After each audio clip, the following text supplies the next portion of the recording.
नमस्कार, मैं हूं आपके साथ रोहित और आप देख रहे हैं एनएफ न्यूज। सिर्फ 4 महीने के अंदर आरएसएस ने पूरा खेल पलट दिया और अब इससे बीजेपी को भी समझ आ गया होगा कि संगठन में कितनी ताकत है और संगठन की कितनी जरूरत बीजेपी को है। विस्तार से आपको समझाएंगे कि कैसे पिछले 4 महीने में खेल हुआ और कैसे संगठन के दम पर बीजेपी आज हरियाणा में बहुमत लेकर आ गई है। तो इसके लिए आपको 4 जून 2024 की वो तारीख याद करनी पड़ेगी जब बीजेपी को बहुमत नहीं मिला। बीजेपी 240 सीटों पर सिमट गई और फिर तीसरी बार मोदी को प्रधानमंत्री बनने के लिए नायडू और नीतीश का साथ लेना पड़ा। लोकसभा चुनाव के दौरान तमाम बयान बीजेपी की तरफ से ये आए थे कि अब हमें बीएचपी की जरूरत नहीं है, हमें आरएसएस की जरूरत नहीं है, हम दुनिया की सबसे बड़ी पार्टी हैं। और यही वजह थी कि उस वक्त आरएसएस ने अपने कैंपेन नहीं किए थे। अमूमन जब चुनाव के दौरान अक्सर कांग्रेस या फिर जब बीजेपी आमने सामने होती है तो आरएसएस उस दौरान अपने प्रवास कार्यक्रम रखती है।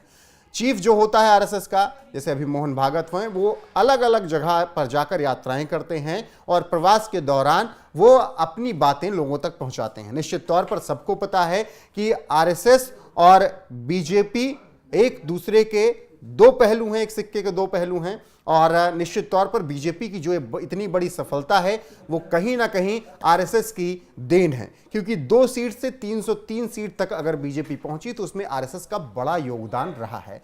ऐसे में जब लोकसभा चुनाव में दरकिनार कर दिया आरएसएस को, वीएचपी को, तो उसका खामियाजा बीजेपी को भुगतना पड़ा। फिर लगातार पिछले 4 महीनों में मीटिंग का दौर चला। एक मीटिंग उत्तर प्रदेश में योगी आदित्यनाथ के साथ हुई, फिर केंद्र में मीटिंग हुई, फिर तमाम पार्टी के बड़े और सीनियर नेताओं के साथ आरएसएस की मीटिंग हुई और इस मीटिंग में यह तय कर लिया गया कि हमें एक साथ आगे बढ़ना है। आरएसएस ने यह भी तय कर दिया कि अगर हमको लेकर चलेंगे तभी हम आपका सपोर्ट करेंगे। अगर इस तरीके से बयानबाजी होगी कि हमारी जरूरत नहीं है और अब बीजेपी बड़ी पार्टी हो गई है तो हम फिर आपका साथ नहीं दे पाएंगे।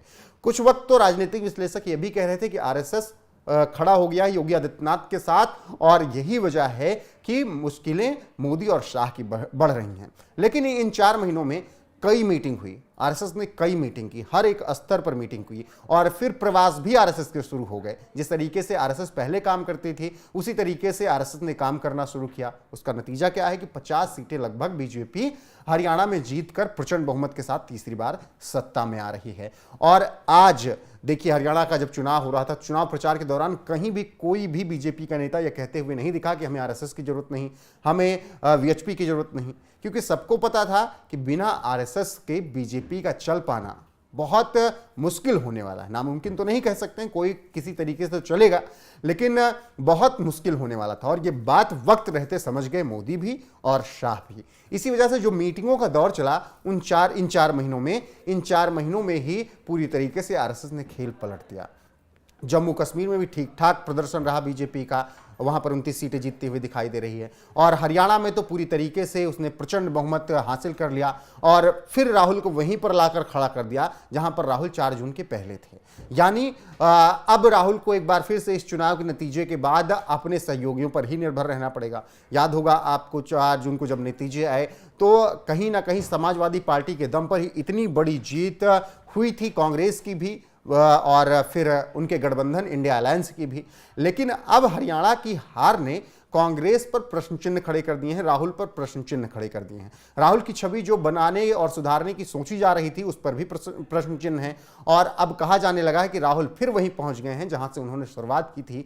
यानी राहुल हरियाणा हारते ही बहुत कुछ खो बैठे हैं। इसके पीछे का कारण आपको समझना इस तरीके से होगा कि अब जब महाराष्ट्र में चुनाव होगा तो उद्धव ठाकरे उस तरीके से बातें नहीं सुनेंगे जैसा 4 जून के बाद सुन रहे थे, या फिर हेमंत सोरेन की अगर बात कर लीजिए, वो भी उस तरीके से बातें नहीं सुनेंगे जैसे 4 जून के बाद सुन रहे थे। और ये सब क्यों हो रहा है? क्योंकि आरएसएस के दम पर बीजेपी ने फिर से अपनी वही पुरानी जीत हासिल करना शुरू कर दिया है। लोकसभा चुनाव के बाद पहला बड़ा सवाल यही था कि क्या हरियाणा में, क्या जम्मू कश्मीर में बीजेपी जीत पाएगी? तो हरियाणा में बीजेपी ने तो जीत लिया और जम्मू कश्मीर में भी ठीक ठाक प्रदर्शन बीजेपी ने कर दिया है। और यह सब क्यों संभव हुआ? यह सब संभव केवल और केवल हुआ है आरएसएस की वजह से।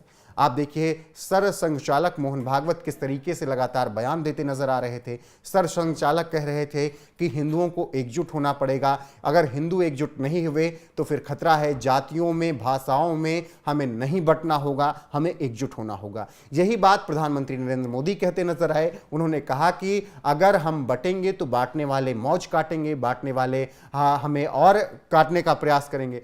योगी आदित्यनाथ तो ये बात लगातार कहते ही आते हैं और डंके की चोट पर वो कहते हैं कि अगर हम बटेंगे तो कटेंगे, एक रहेंगे तो नेक रहेंगे, सुरक्षित रहेंगे। और अगर तीन बड़े हिंदू हृदय सम्राट ये बात बोल रहे हैं चुनाव के बीच में, तो निश्चित तौर पर उसका असर हुआ। हिंदुओं के बीच ये बात गई कि बीजेपी फिर से अपने पुराने पटरी पर लौट रही है। जो वो सबका विश्वास जीतने निकले थे, वो विश्वास बीजेपी नहीं जीत पा रही है और हिंदू ही उन्हें वोट करेगा। ये बीजेपी को समझ में आ गया, जनता को भी ये बात समझ में आ गई कि बीजेपी अपने कोर वोटर और हार्ड कोर मुद्दे हिंदुत्व पर लौट रही। इसीलिए मोहन भागवत, प्रधानमंत्री नरेंद्र मोदी और योगी आदित्यनाथ ये बातें कह रहे हैं और आरएसएस का कोई विरोध भी करता हुआ नजर नहीं आया।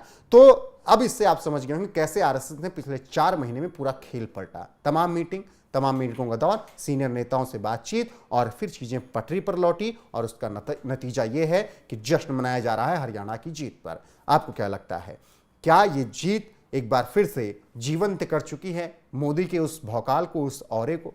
क्या ये जीत एक बार फिर से बीजेपी को हार्डकोर हिंदुत्व की तरफ ले जा रही है? क्या ये जीत ये बताने के लिए काफ़ी है कि बीजेपी को अपने संगठन आरएसएस और वीएचपी की बहुत ज़रूरत हमेशा होने वाली है? कमेंट में अपनी राय जरूर बताइएगा, वीडियो को शेयर कीजिएगा, लाइक कीजिएगा, चैनल को सब्सक्राइब कीजिएगा और बने रहेगा हमारे साथ। नमस्कार।